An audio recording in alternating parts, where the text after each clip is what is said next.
Welcome back, ladies and gentlemen, to HGC Korea. We're in day 1 of week 2 of part 1 of phase 2. My name is Wolf. With me is GLuck, and with us is a very, very, very one-sided series where GLuck is struggling. They've got the defensive position up. They're trying not to die. Maybe if I put these back. No. Once you drop all your don't worry. things, You can share. The GLuck ripped the GLuck stats page up, so he can share mine. There we go. Once you break stuff, sometimes it's unfixable.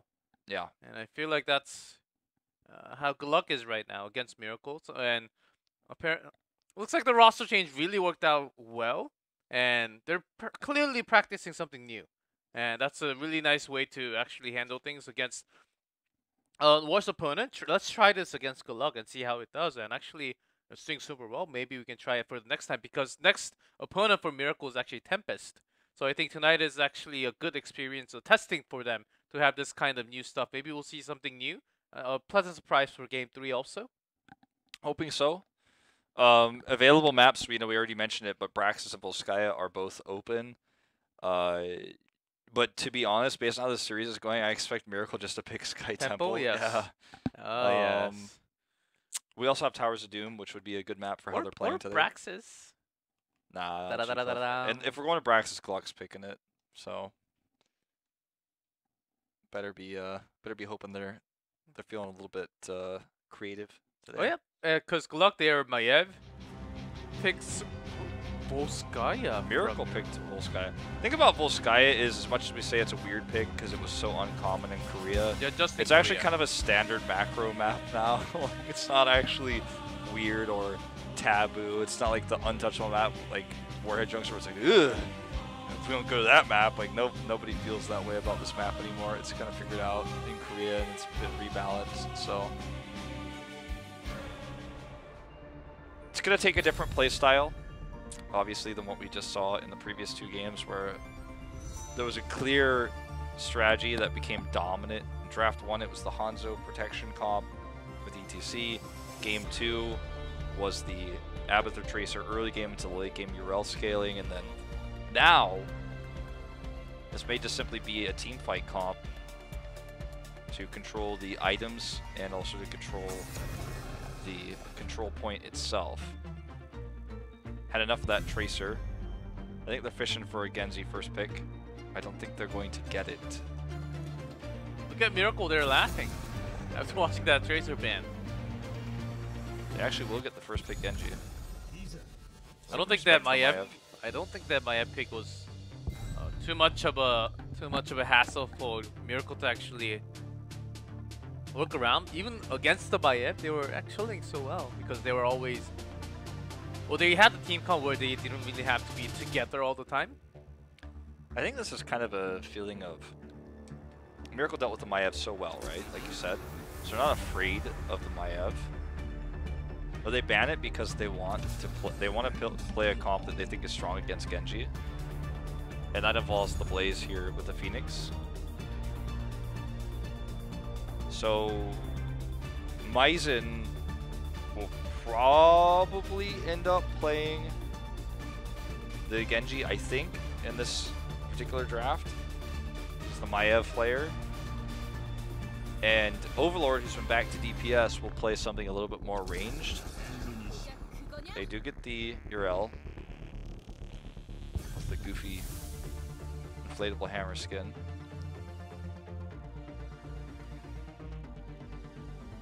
With the Genji and Malperion, so GLuck so far having the best draft. Yeah, of for the themselves, 3 for yes. sure. It is Volskaya where you do have to sustain, so URL, a great pick here. Miracle's already, that's exactly why Miracle already had their Blaze. So I was going to say tanks are going to be the most contested point here. They banned Johanna because they don't want Phoenix to get negatively impacted by Johanna. Obviously, good wave clear too for the map, but it's more about Phoenix and the blind. For GLuck, you could ban the ETC here, which has been wreaking havoc against them.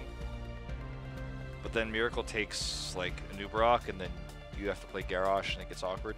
Maybe just Banning the Garrosh itself is... because they have the Genji, and against the taunt could be some threat. But if they ban Garrosh and Miracle takes ETC, then they basically have to play a new Brock, which is not bad against ETC. It can interrupt mosh pits, and you can also have Diablo, which is not too bad in Volskaya.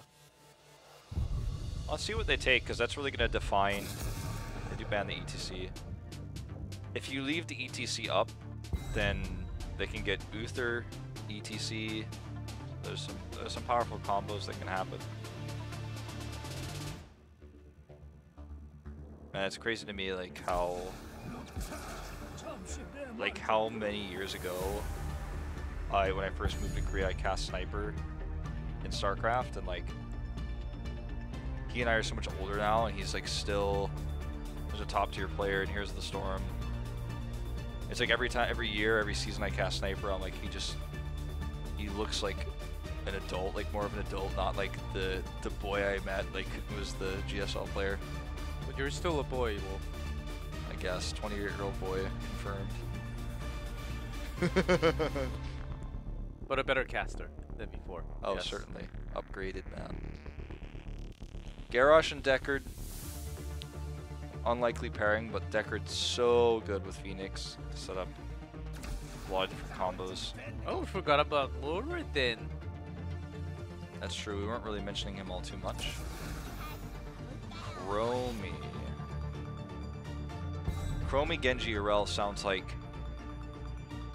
the synergy level is not on the high end between these three heroes. You can, if you get a root, or you could knock someone into a root, get Chromie to blow somebody up. It is actually, against Phoenix, I saw some weird interaction where you would just loop Phoenix and Phoenix just warps out, ignoring the loop. Yeah, if you time it correctly, Phoenix is invulnerable during warp. It's very, very hard. So usually just Chromie would have the loop and takes down Phoenix.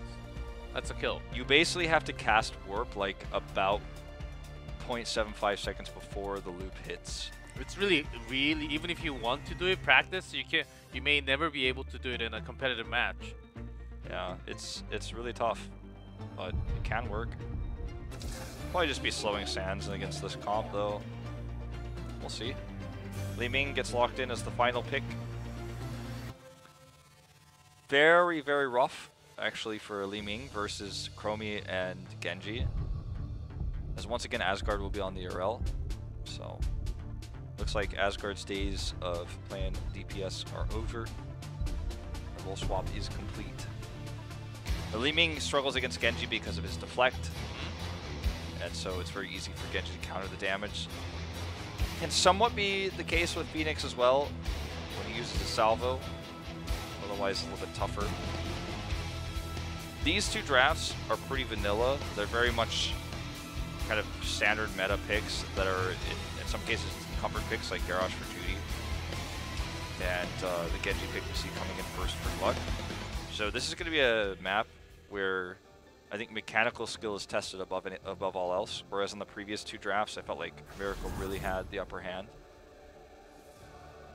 So this is GLuck's best chance to come back. Let's see. No Nova this time.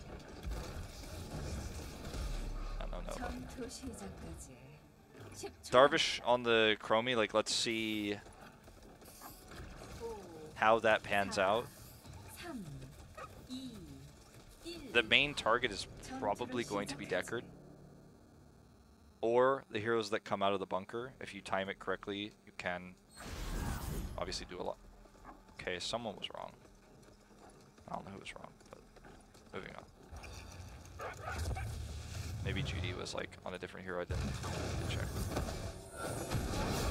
Not important. You guys can see who's playing what. Just gonna see the 4-man rotation between mid and bottom, as the solo lane for now will be set up as Genji versus Phoenix, because Blaze make a huge impact in the bot lane right now. That's why in the early game Miracle wants to rotate early. Just making sure they don't really stack too much, give too many stacks to Chromie. Volskaya, we do actually see a lot of Chromies. A little bit less in competitive because she can just have infinite stacks onto her Sandblast. Yeah. Very easy to build those when the objective comes up. It's going to be the more standard Chromie build with the reveal it to the auto attack. The talents, yes. Yeah, it's been... There's been like a few variations. Time Trap build got a little bit popular, but... Time Trap's actually okay on Volskaya because once it goes to the bottom, you can just have the trap to circle around with the conveyor belt. She's like, but I'm Garrosh, so like that was cute of you to think that you could kill me, but... And Myson actually put all those skill shots towards Li Ming, I think, that was what he's trying to do. Well, that's definitely going to be more effective in this case. I mean, the Chromie pick into a Garrosh is strong because Garrosh's armor is based on missing health, and every time Chromie hits a shot, she takes away the health, but that's applied before the armor comes through, so burst damage can be good against Garrosh. It's one of the reasons why we see a lot of Malthael used against him. Okay, Overlord almost with a disastrous mistake, but is able to get out for that wall. Could have cost him his life had Miracle been in position to prevent his retreat. Sniper trying to hold warp so that he doesn't get interrupted by Stormbolt. Was able to get behind the minions so that KCB couldn't even toss that in. Yeah, he's also holding the healing pulse, and he can't go down. He goes down, a kill, and plus an item lost.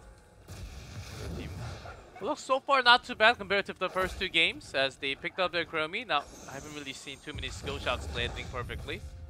By the way, did you hear what I just said? I just realized what I just said. What? KCB is playing Murden. Roxer is not on tank. Oh, that's why they changed it. Yep. Because ACB did place few tanks in phase 1. Yeah, hold that thought. Myson caught here, blown up. Chromie doesn't have a whole lot of health. Overlord going to try to make this a counter kill. Sniper has the warp, will use it to get away. Roxer definitely had some bad ETC moments. Yeah. Yeah, like he got caught a few times last game, so what's worrisome about this to me is we've already had the Overlord Asgard swap today, and now they're just kind of saying like, oh look, you had a bad tank game today. I want to put you on Malfurion duty. And like, this is not how GLuck used to operate. This is how open division teams operate that don't have set roles because they don't have experience. And sure, these are rookie players. Even KCB is just barely not a rookie. He only played one split. And he did play some Anubarak, but Anubarak only. Yeah. So, you know, if you're trying to solidify the growth of your team with a new roster, you actually have to pick roles and stick with them. Otherwise, no one will ever be a master of their role, only decent at it. Judy again going to eat that burst damage from Chromie, but he's not really worried about dying. 99 to 0 here. Looks like an Overwatch game. Okay, KCB cost in, stun, chained. He's going to survive for now with that cleanse, the Nature's Cure coming out. Healing Pulse used really well here. Help them sustain through that turret. And I think that GLuck would do well to just give this up. Look at the damage coming from Sniper now. Massive root the damage from Sniper. Oh man, that's double. Yeah. Resets coming through from Li Ming. Frankel gets the mice in there. There was no way out. So 4 kills and this. Had they walked away, Chromie would be getting stacks right now at least. You know, they'd have something. But and a less of a gap as right after this Protector, they may just be level 10, just snowballing ahead. Before this Protector is done, they'll have 10 because they split into 3 lanes. This is not the same GLuck we saw, you know, last week. A lot of experimentation, I think, in this roster right now, and it shows. Like, we knew Miracle were going to come in the favorites, but in this third game in particular, it just really feels like they're still trying to figure things out. Which is fine, we're still in week 2, and they have the ability to still improve and avoid relegation, you know, going to the Crucible. But this game in particular is where it really feels like it's not a happy ending for the squad tonight.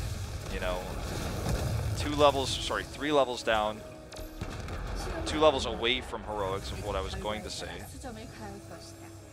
On a Volskaya this early, that's quite rare. And we'll see a little bit more as Miracle did choose the map, so maybe luckily having lack of understanding in the rotation of what Miracle actually wants to do with their staging comp.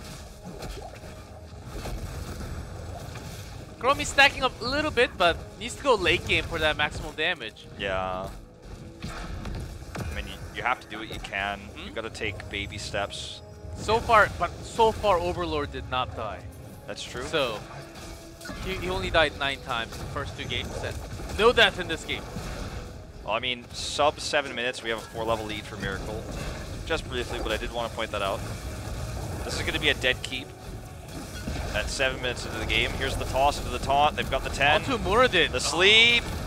And oh boy, there's another groundbreaker here for KCB who's going to get killed by Li Ming. Help of that. Calamity just finishing off with getting the reset. Yep. It's the help of that extra damage coming out from Salvo. There's the into the fray to help Frankel escape out of the bunker. So insanely early keep as Overlord is going to split push. You know, he's replacing Relic on this Genji right now and is keeping at least the playstyle the same in this 3rd game. Volskaya actually snowballs a lot because of the items you can actually hold, get the protector, and then if you have them leave in level, and then you contest for the next, getting the fort, getting the healing pulse. And oftentimes you will just be ahead of the opponent and maybe just be forever. Doesn't happen all the time, but in the pros, especially in Korea, it seems like that has been the trend in Volskaya, just keeping that snowball, kind of like Sky Temple. Overlord's hiding, man. Wants to get the kill on the sniper here. They have 10. Just not going to happen. KCB, seeing if he can make a trade positive for them, but 4 levels down again. And it's a scaling problem at this point.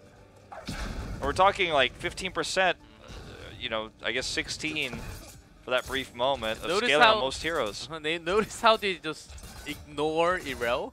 Irel just drops down, try to swing that hammer, and everyone just backs off. Let's just not deal with this lady here. Just make sure we catch someone else onto the other side. When you're this far ahead in levels like this as well, like that's when you can even just clear camp solo like in 1 second because your scaling is actually like higher than it's supposed to be, like to even kill minions. Because you got so many kills and you got a keep and a fort early. 2 forts actually. So you're 3 structures up at less than 10 minutes. Like you're playing on God mode in terms of the minions and objectives, so you can get camped so fast. And GLuck is in a situation now where there's just no real way in. They don't have an initiation comp. They've got a poke comp plus dive, right? It's like counterintuitive. That's why I was saying earlier, the Genji, Chromie, Urel, you know, there's little bit less synergy there than you would have liked to desire. This comp, Genji needs to make something happen or else. You know, and if they were on the same level, that probably would have been a kill, but with the health scaling that Frankel has at this point, it's like... That's actually true. You know, like the 3-level lead they have is stats-wise, not just the 13 talent, but like, I mean, just physical stats for these heroes. And that's an issue. They need to have Genji along with Chromie's skill shots landing onto the targets they want. So far, they're actually buying time pretty well onto the top. They certainly are, but it's not going to last forever. Here's the taunt. Focusing the Muradin. Salvo does not connect with KCB, so he lives a little bit longer, but here's the resets coming through for Frankel. Myson! Blown up! See you later! Overlord gonna eat that damage. Here comes the Calamity. And Overlord gets out. Asgard will not be so lucky. Roger Cube connects. They don't see Overlord here. He's gonna get lucky. Asgard lives actually as well for a little bit longer. But where do you actually want... Rip. Rip indeed. Alright, 4-level lead here for Miracle. Level 16 at pre-11. Again, not really a common sight. And GLuck is going to... They're going to die, GLuck. basically. And this Protector will actually do so much. Only 11 minutes, but they are 16. Look at that, just fooling around at the moment. Sniper 1v1 Genji goes down. Feels like a Raven game here, to be honest with you guys. Haven't seen a game this one-sided in a long time. Game 3 goes to Miracle, and a perfect game. 12 kills to 0, 4-level lead, 11-20 win on Volskaya. Headsets off, Miracle